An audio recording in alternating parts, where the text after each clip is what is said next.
As morning light begins to shine, I seek your word and make it mine. In quiet moments, faith is born. With every breaking of the dawn, rise and reflect on promises true. With every dawn, I'm renewed by you.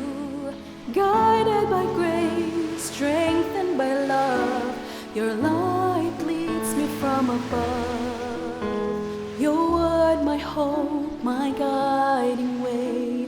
In you I find strength each day. Through trials and fears I trust and rest. In your wisdom I am blessed. Rise and reflect on promises true. With every dawn I'm renewed by you. Guided by grace, strengthened by love, your light leads me from above.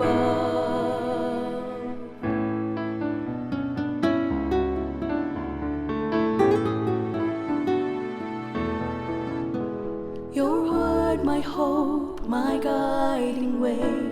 In you I find strength each day. Through trials and fears I trust and rest. In your wisdom I am blessed. Rise and reflect on promises true. With every dawn I'm renewed by you. Guided by grace, strengthened by love, your light leads me from above. Rise and reflect on promises true. With every dawn I'm renewed by you. Guided by grace, strengthened by love, your light leads me from above. Your light leads me from above.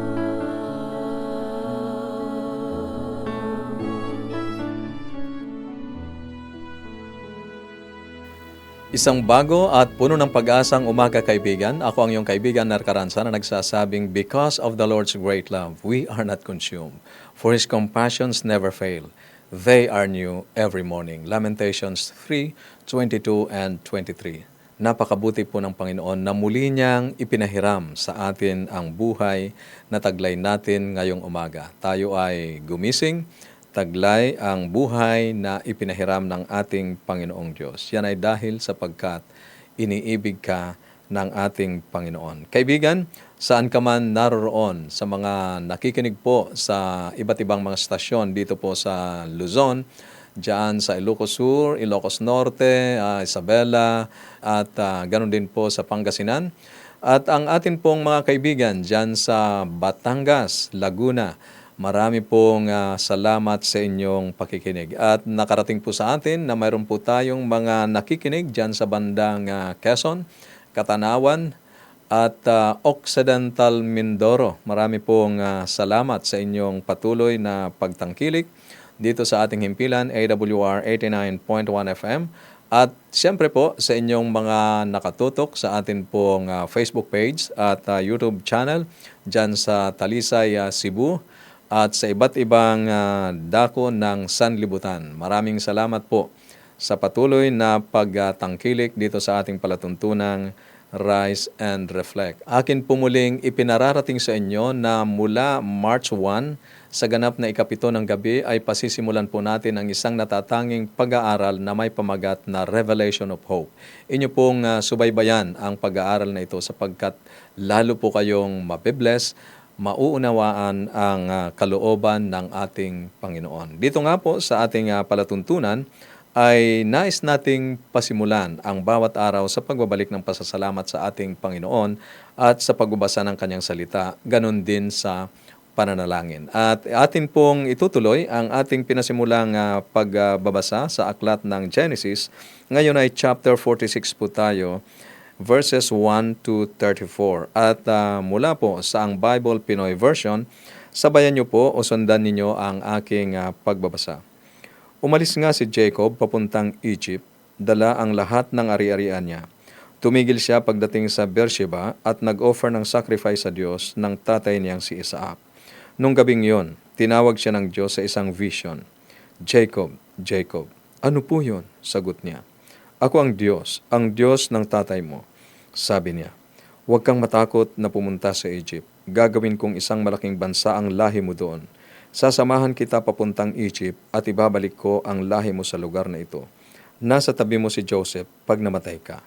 Tapos umalis na si Jacob sa Beersheba. Sinakay siya ng mga anak niya sa karwaheng pinadala ng hari, kasama ang mga asawa at mga anak nila. Dinala rin nila ang mga alaga nilang hayop at ari-ari ang napundar nila sa Kanaan at pumunta sila sa Egypt. Sinama ni Jacob ang buong angkan niya, mga anak at apo, lalaki at babae.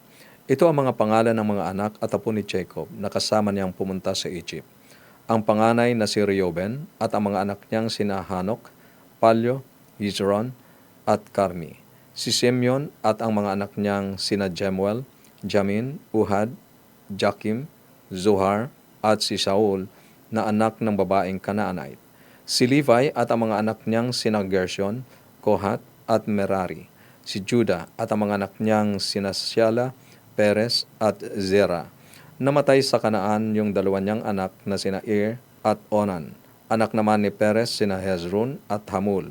Si Isakar at ang mga anak niyang sina Tola, Pua, Jashub at Shimron.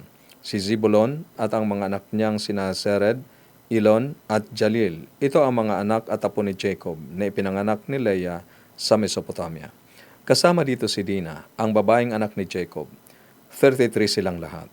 Si Gad at ang mga anak niyang sina Sepon, Hagi, Shuni, Isbon, Iri, Arudi at Arili. Si Aser at ang mga anak niyang sina Imna, Isva, Isvi, Bereya at yung kapatid nilang babae na si Sera. Anak naman ni Bereya sina Heber at Machiel. 16 ang mga anak at apo ni Jacob kay Silpa, yung babaeng alipin na binigay ni Laban sa anak niyang si Leah. 2 ang mga anak ni Jacob kay Rachel, sina Joseph at Benjamin. Nagkaroon ng 2 anak si Joseph sa Egypt, sina Manase at Ephraim. Anak niya sila kay Asenat na anak ni Potipera, na priest ng Heliopolis. Ang mga anak ni Benjamin ay sina Bela, Becher, Asbel, Gera, Naaman, Ehi, Ros, Mupim, Hupim at Ard. 14 ang mga anak at mga apo ni Jacob kay Rachel. Si Dan at ang anak niyang si Husim. Si Naphtali at ang mga anak niyang sina Jazil, Guni, Jezer at Shilem. 7 ang mga anak at mga apo ni Jacob kay Bilha, yung babaeng alipin na binigay ni Laban sa anak niyang si Rachel. Bali, 66 lahat ang mga anak at mga apo ni Jacob na kasama niyang pumunta sa Egypt. Hindi pa kasama dito yung mga asawa ng mga anak niya at yung 2 anak ni Joseph na pinanganak sa Egypt. Kaya 70 silang lahat sa pamilya ni Jacob na pumunta roon. Pinauna ni Jacob si Judah para sabihin kay Joseph na magkita sila sa Goshen.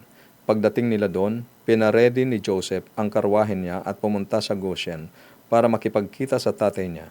Nung magkita na sila, niyakap ni Joseph ang tatay niya at umiyak siya ng umiyak. Sabi ni Jacob kay Joseph, "Pwede na akong mamatay kasi nakita na kitang buhay." Tapos sinabi ni Joseph sa mga kapatid niya at sa buong pamilya ng tatay niya, "Aalis muna ako. Sasabihin ko lang sa hari na dumating na kayo galing sa Kanaan. Sasabihin ko sa kanya na mga shepherds kayo at dinala nyo ang lahat ng mga alaga nyong hayop, pati mga ari-arian nyo. Pag pinatawag kayo ng hari at tanungin niya kung ano ang trabaho nyo, sabihin nyo, bata pa lang kayo, nag-aalaga na kayo ng mga hayop, kagaya ng mga ninuno nyo. Pag sinabi nyo yon, papatirahin niya kayo sa Goshen. Sobrang baba kasi ng tingin ng mga Egyptians sa mga shepherds."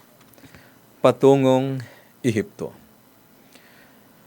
Most of us will agree that a promise is only as good as the person who made it. Singbuti lang ng nagbigay ng pangako ang isang pangako. Ngunit, paano kung ang isa na nangangako ay ang Diyos?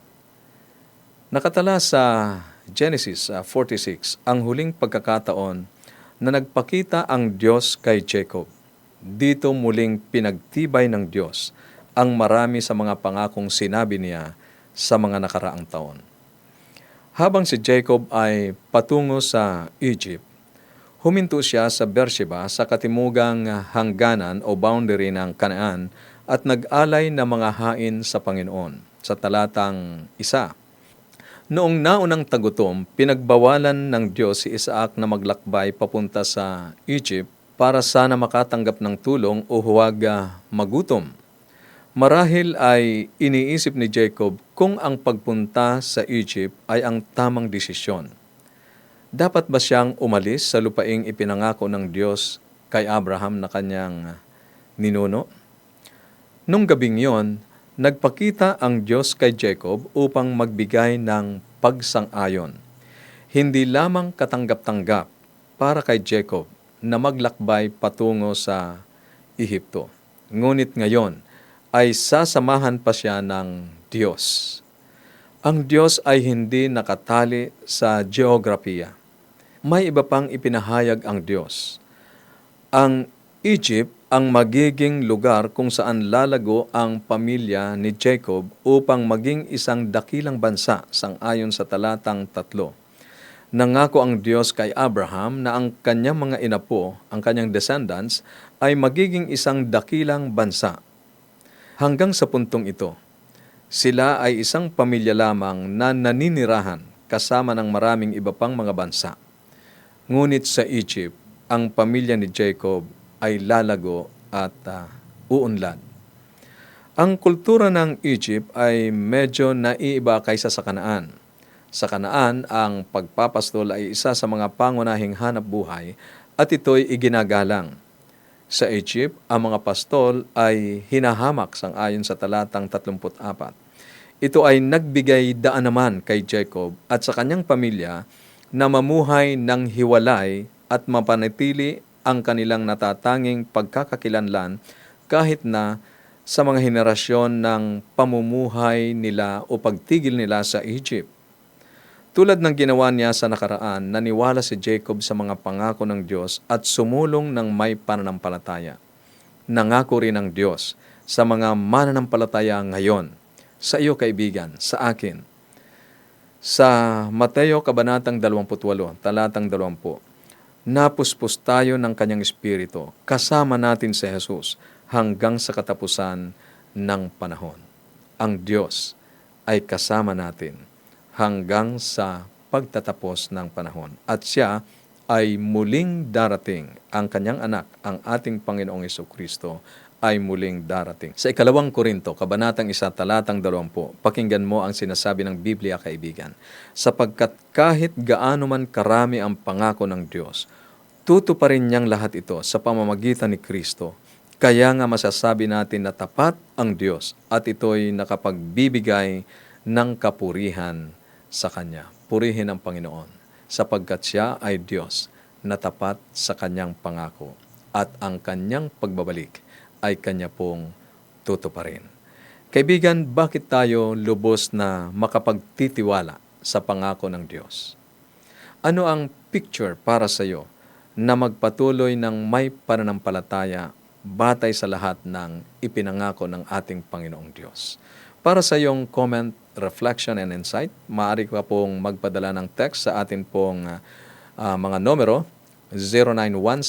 0917-1742-777, 0917-1742-777, at sa 0918-9447-891, 0918-9447-891. At para naman po sa inyo na nasa atin pong Facebook page at YouTube channel, dyan po sa comment section, pwede po kayong mag-comment para po sa inyong mga reflection. Kaibigan, sa pagkakataong ito ay nais kong ihandog sa inyo ang isang napakagandang awitin na may pamagat, Pagtiwalaan ang kanyang puso, na inawit ni Clarence K. Gusilatar. Pakinggan natin ang makalangit na awiting ito.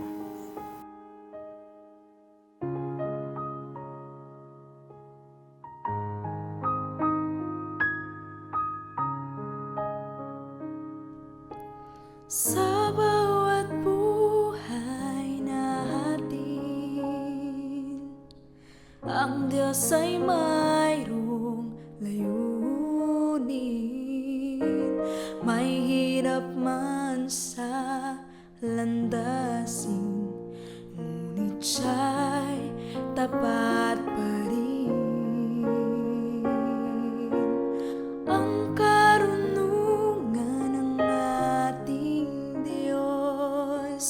di tulad ng sa atin. Kaya kung naninimdim ang hakbang ay alanganin, ito ay alalahanin.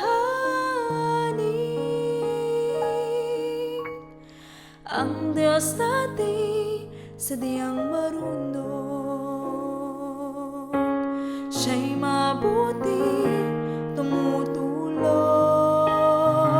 Kung di maunawan kanyang kalooban, puso niya'y pagtiwalaan.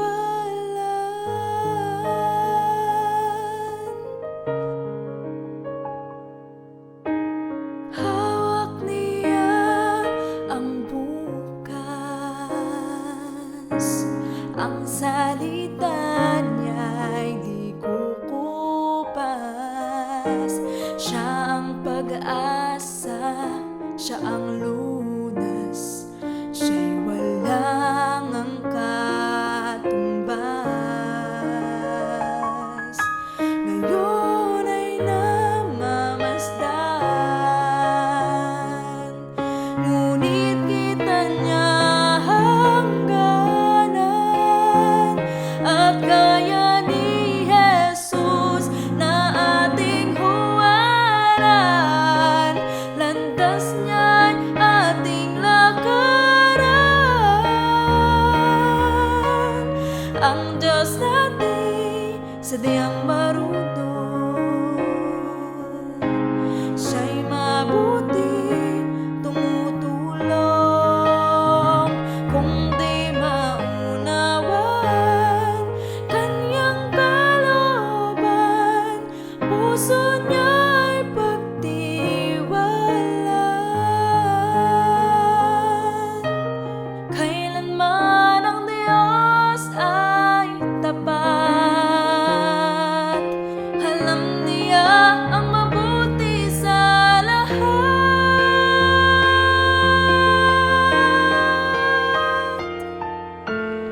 Ang Diyos natin sadyang marunong,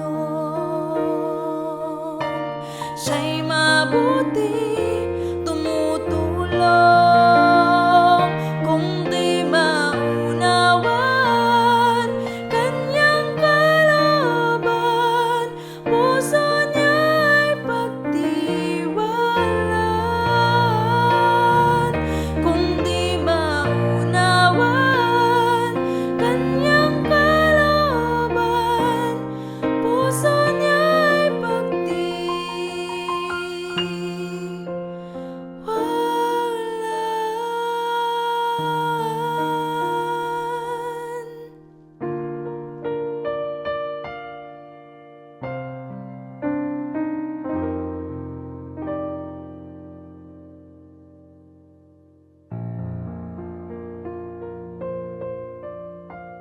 Salamat, Clarence, sa napakagandang mensahe ng awit na iyong inihandog sa ating mga tagapakinig ngayong umaga. At tayo ay dadako ngayon sa ating pananalangin. Nais kong makasama ka, kaibigan, sa paglapit sa ating Panginoong Diyos. Tayo ay manalangin.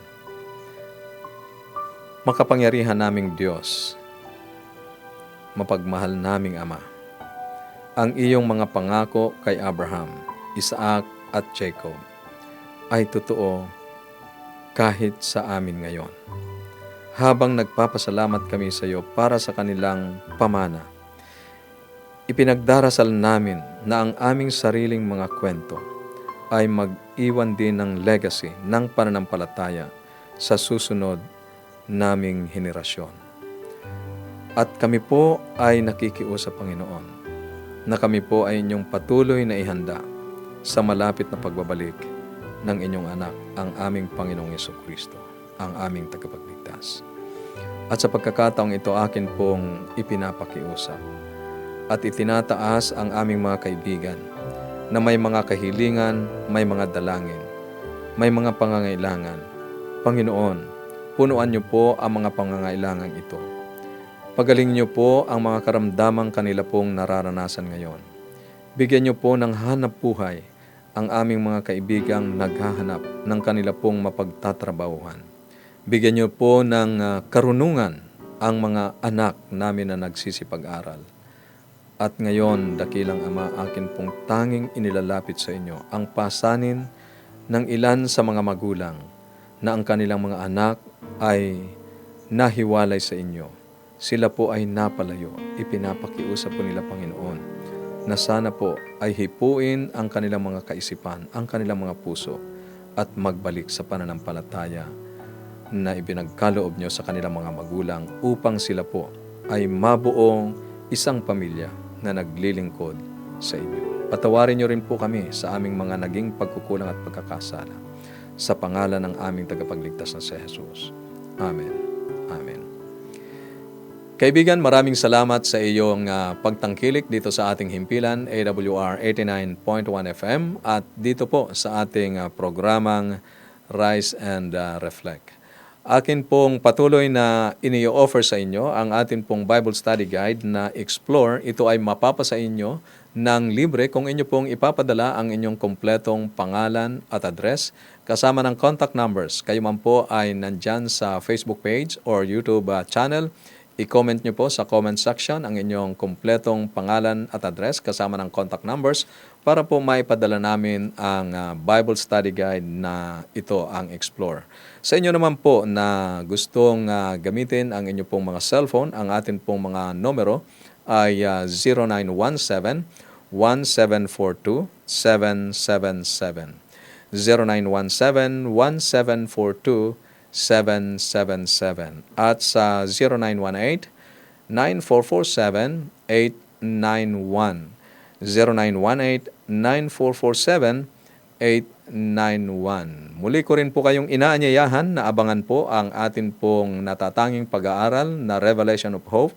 Magpapasimula ngayon pong March 1 sa ganap na 7 ng gabi. Revelation of Hope. Mula po March 1 sa ganap na 7 ng gabi, inyo pong subaybayan. Kaibigan, sinasaliksik ninyo ang mga kasulatan sapagkat iniisip ninyo na sa mga iyon ay mayroon kayong buhay na walang hanggan. Ako ang iyong kaibigan, Narcaranza, na nagsasabing kung ang salita ng Diyos ang iyong gabay, ang landas mo ay hindi masisinsay.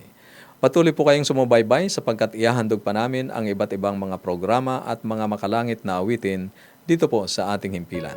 God bless.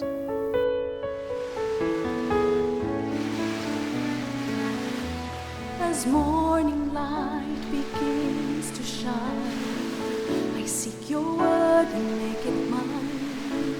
In quiet moments, faith is born. With every breaking of the dawn, rise and reflect on promises true. With every dawn, I'm renewed by you. Guided by grace, strengthened by love, your light leads me from above. Your word, my hope, my guiding way. In you I find strength each day. Through trials and fears I trust and rest. In your wisdom I am blessed. Rise and reflect on promises true. With every dawn I'm renewed by you. Guided by grace, strengthened by love, your light leads me from above.